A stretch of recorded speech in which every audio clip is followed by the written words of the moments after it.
Hello students, good morning everybody and welcome all to today's lesson which is on a poem entitled On Killing a Tree by G. Patel.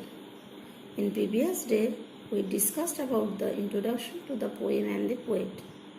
আগের দিনে আমরা কবি এবং কবিতা সম্পর্কে কিছু আলোচনা করেছি. Today we will discuss the first stanza of the poem On Killing a Tree.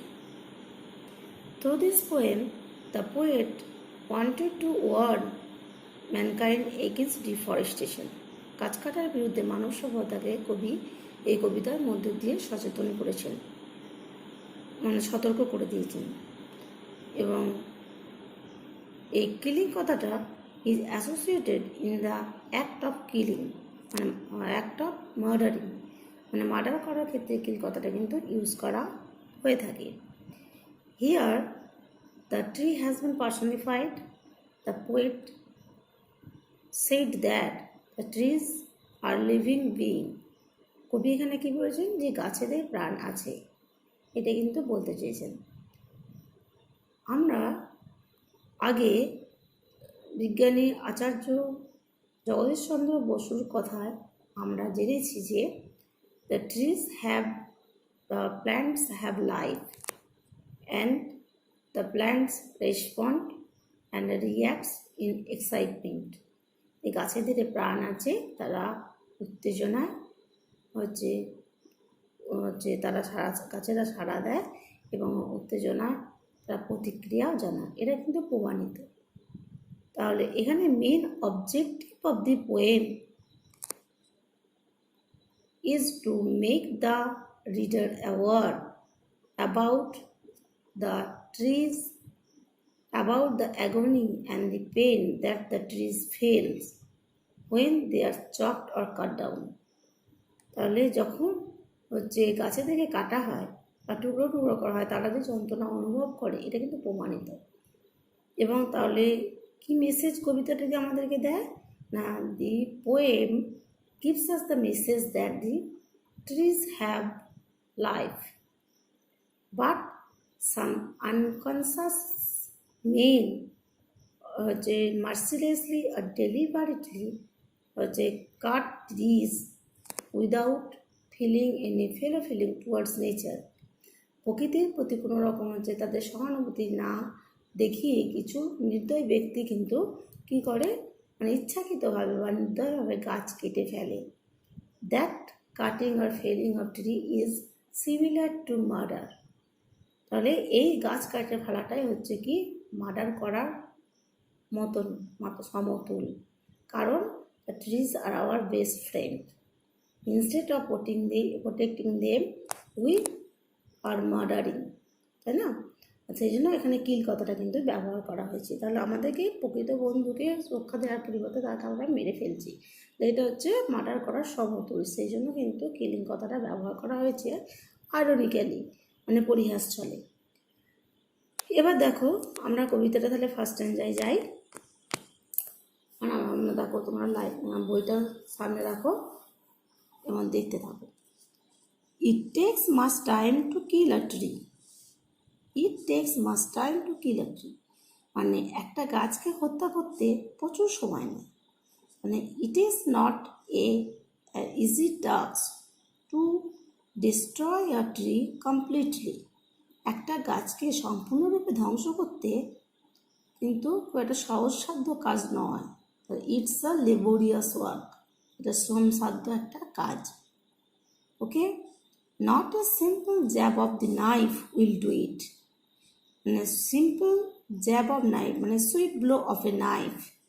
Jab of knife means sweet blow of a knife. ছুরির একটা কোপই যথেষ্ট, is not enough to kill a tree completely. To destroy the tree completely, sudden sweep of blow of a knife is not enough.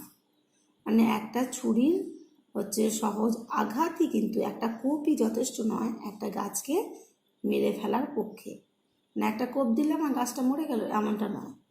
তাহলে এই লাইনের মধ্যে দিয়ে the cruel attitude of the man towards nature is revealed. তাহলে মানুষের যে প্রকৃতির প্রতি যে নির্দয় দৃষ্টিভঙ্গি, নিষ্ঠুর দৃষ্টিভঙ্গি, সেটাই কিন্তু প্রকাশিত হয়। কারণ এখানে হচ্ছে গাছ হচ্ছে রিপ্রেজেন্ট করছে প্রকৃতিকে, হয়েছে। তাহলে দ্বারা আমরা এটা কি পেলাম, it takes much time to kill a tree, not a single jab of knife will do ইট। তাহলে একটা গাছকে সম্পূর্ণরূপে হত্যা করতে প্রচুর সময় নেয়, এবং একটা ছুরির সহজ একটা কোপই কিন্তু যথেষ্ট নয় এটাকে সম্পূর্ণরূপে হত্যা করতে। It has grown slowly consuming the earth, এটা বড় হয়েছে ধীরে ধীরে। কনজিউমিং মিনস হচ্ছে অ্যাবজর্বিং, শুষে নিয়ে। দ্য আর্থ মানে হচ্ছে, আর্থ মিনস হচ্ছে এখানে মাদার আর্থ, মানে প্রকৃতি মায়ের কাছ থেকে। কনজিউমিং মানে হচ্ছে শুষে নিয়ে, কি শুষে নিয়েছে, তার নিউট্রিয়েন্টস, পুষ্টিকর খাদ্য বা পুষ্টি শুষে নিয়ে এটা কিন্তু ধীরে ধীরে গাছটি বড় হয়েছে। Here the earth refers to the mother earth.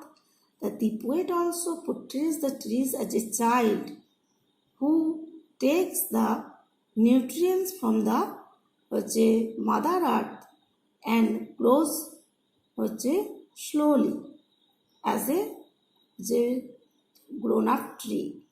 তাহলে এখানে গাছকে প্রকৃতি মায়ের সন্তান হিসাবে এখানে চিত্রিত করা হয়েছে, যে সন্তান প্রকৃতি মায়ের কোল থেকে বা প্রকৃতি মায়ের থেকে পুষ্টিকর খাদ্য রসদ সংগ্রহ করে ধীরে ধীরে সেটা একটা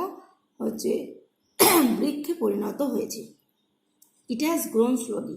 তাহলে এই গাছটি ছোট অবস্থা থেকে মানে ধীরে ধীরে, মানে days by day, month by month বা ইয়ার্স পর ইয়ার্স, ইয়ার্স আফটার ইয়ার্স, মানে বছরের পর বছর ধরে এটা ধীরে ধীরে প্রকৃতি মায়ের থেকে খাদ্য রসদ বা পুষ্টিকর খাদ্য রসদ সংগ্রহ করে ধীরে ধীরে বড় হয়েছে। মানে plant has grown up and it has also acquired the identity as a tree.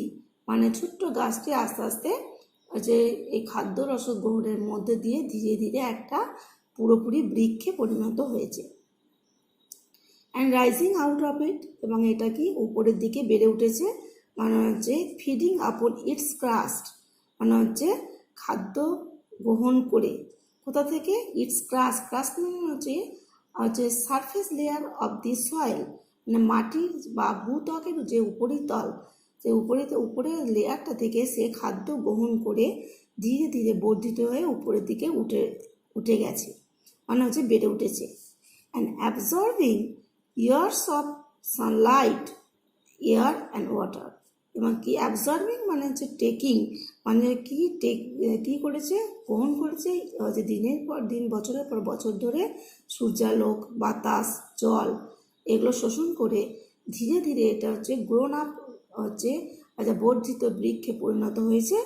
এবং it had acquired the it's strength and Vitality, এবং এর শক্তি এবং প্রাণবন্ত শক্তি সঞ্চয় করেছে এবং প্রাণবন্ত একটা গাছে রূপান্তরিত হয়েছে এই সূর্যালোকের সাহায্যে, বাতাসের উপস্থিতিতে, এবং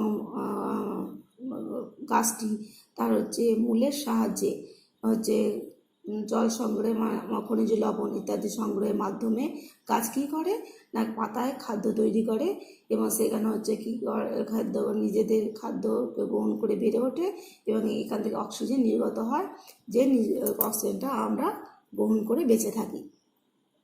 তাহলে it also reminds us the process of the photosynthesis, মানে সালোক সংশ্লেষের যে প্রক্রিয়াটা, যেটা আমরা কিন্তু পড়েছি আগে, সেই সালোক সংশ্লেষের প্রক্রিয়াটা কিন্তু আমাদেরকে মনে করিয়ে দেয় যে সূর্যালোকের উপস্থিতিতে এবং ক্লোরোফিলের সহায়তায় গাছ কী করে, খাদ্য তৈরি করে খনিজ লবণ শোষণের মাধ্যমে, তাই না?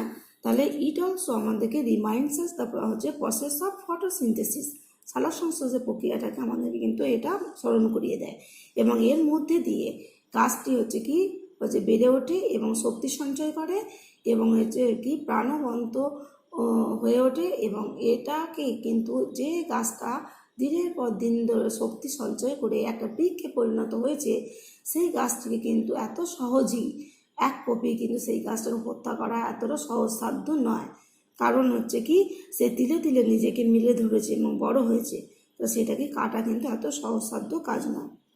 And out of leprous hide spouting leaves, এবং এর হচ্ছে লেপ্রাস হাইট, হাইট মিনস হচ্ছে স্কিন, আর লেপ্রাস কথাটি এসছে comes from the word leprosy.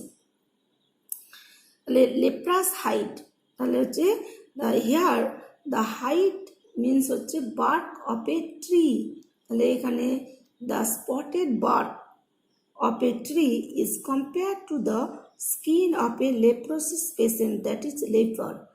Leprosy বা কুষ্ঠরোগীর যে চামড়া হচ্ছে কি কালারলেস হয় এবং স্পটেড দাগ সম্বলিত, সেই রকম হচ্ছে দাগ সম্বলিত সেই কুষ্ঠরোগীর চামড়ার মতো, যেটা হচ্ছে রাফ অ্যান্ড কালারলেস, সেই হচ্ছে চামড়ার মতো সেই স্পটেড এবং হচ্ছে স্পটেড অ্যান্ড হচ্ছে রাফ হচ্ছে বার্ক অফ এ ট্রি, মানে গাছের যে হচ্ছে খসখসে এবং হচ্ছে দাগ সম্বলিত সেই গাছের ছাল থেকে কি হয় না স্প্রাউটিং লিভস, মানে হচ্ছে কামস আউট নিউ লিভস, মানে নতুন চারা গাছ, নতুন পাতা গজিয়ে ওঠে বা বের হয়।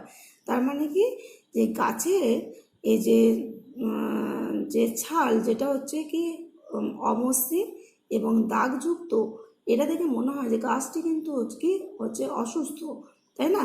তাহলে পরে কিন্তু তবু কিন্তু it has no intention of dying, কিন্তু এর মরার কোনো অভিপ্রায় কিন্তু নেই। তবু তার সেই দাগ সম্বলিত হচ্ছে কুষ্ঠরোগীর মতো সেই দাগ সম্বলিত সেই গাছের ছাল থেকে আবার নতুন করে কিন্তু পাতা গজিয়ে উঠছে বা পাতা বেরিয়ে উঠছে। তাহলে it is used metaphorically. Leprous hide, তাহলে লেপ্রাস হাইট ইজ হচ্ছে যে the skin of a leprosis patient, তাহলে the spotted and rough bark of a tree is compared to a colorless skin of a leopard, that is leprosis patient, and this comparison is hidden and implied, that is why it is metaphorically used, মানে metaphor থেকে metaphorically কথাটা এসেছে। তাহলে metaphor মানে হচ্ছে একটা figure of speech, এটা একটা তুলনা, যে তুলনা হচ্ছে কি গাছের ছালের সাথে কার তুলনা করা হয়েছে, লেপ্রসি পেশেন্টের যে স্কিন তার তুলনা করা হয়েছে, এবং এই তুলনাটা হচ্ছে ইমপ্লাইড মানে অন্তর্নিহিত, এইটাই অন্তর্নিহিত থাকলে পরে সেই কম্পারিজনটাকে বলা হচ্ছে কি মেটাফর। তাহলে লেপ্রাস হাইট ইজ হচ্ছে অ্যাপ্লাইড মেটাফরিক্যালি, তাহলে এটা হচ্ছে একটা ফিগার অফ স্পিচ, এবং সেই দাগ সম্বলিত সেই গাছের ছাল থেকে নতুন করে পাতা গজিয়ে ওঠে।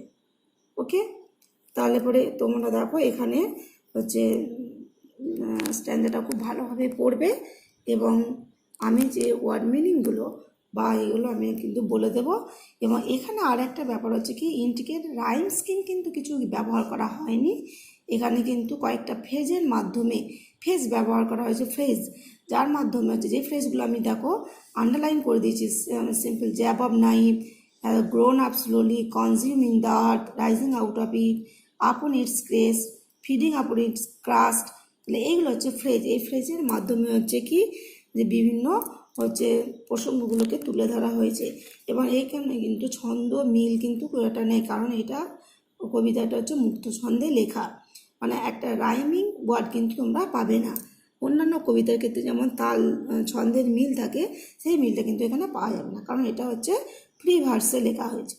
ওকে, এবং এটা কবিতাটা তোমরা ভালোভাবে পড়তে থাকো, দেখো, তারপর পরে আবার নেক্সট অ্যান্সারটা পরের দিন করা হবে। এখানে তাহলে এইটুকুই থাক। ওকে।